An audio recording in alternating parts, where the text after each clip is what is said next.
And so which would be the right way? Because when I sleep down and the pillow is always a bit higher, so it's kind of, yeah, it does strain the neck. Because when I wake up, I always have pain on the neck area.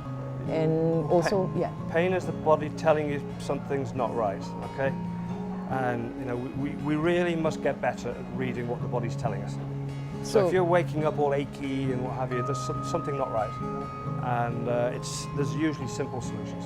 So I've been trying to go on YouTube and Google, and different people will say different things, whether you sleep on your back, you sleep on your side, your right side, your left side. You know, do tell us, what is the different ways of sleeping?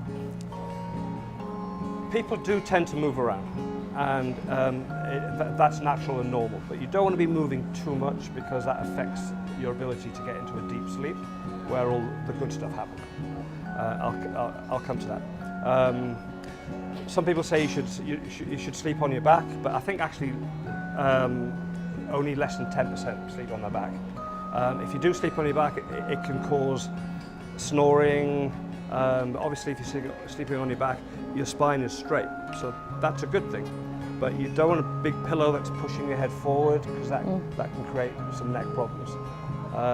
Also, many people have got back problems because of lifestyle and too much sitting, etc.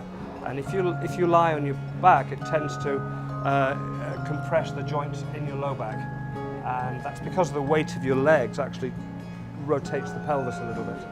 So many people who sleep on their back find it useful to put a pillow underneath their feet to elevate their legs. So elevate in the front or in the back of the knee area? Probably in just here.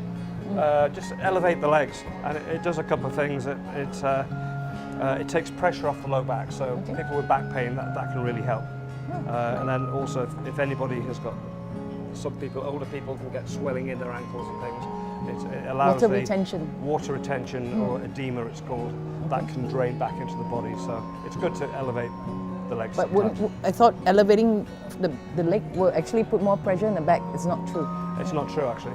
It's the other way around. Your back has got a natural curve, and the weight of your legs will rotate your pelvis, and it will jam that curve. So by elevating your legs, it posteriorly rotates your pelvis, and it takes the pressure off those joints of your low back. So, but the bed will have to be very important as well, because the support for your back as well, right? Yeah, so you can't have too soft a bed or too hard a bed? You don't want too soft or too hard. If we're just talking about sleeping on a back, when you sleep on your back, that's when you've got the greatest surface area. So you're spreading the load. So you tend not to sink so deep. However, when you sleep on your side, there is a smaller surface area.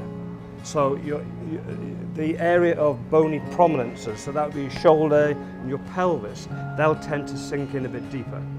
So you would not want to be too soft because your weight can cause a sagging of the entire spine. And if the whole spine sags, then that causes strain on the ligaments and the muscles, and you're going to wake up very stiff, but eventually it's going to cause damage.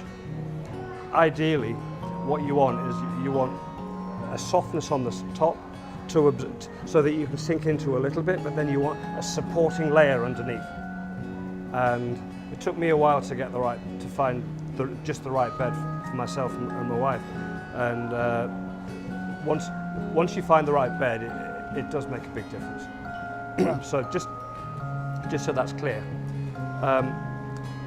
if it's too soft, if the bed is too soft, it causes distortion of the spine.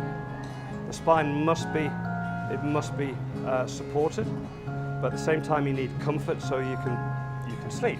Yes. So there's a very fine line, and that's why the best beds nowadays are quite high tech, and they provide just enough comfort and just the right amount of support. It's very important.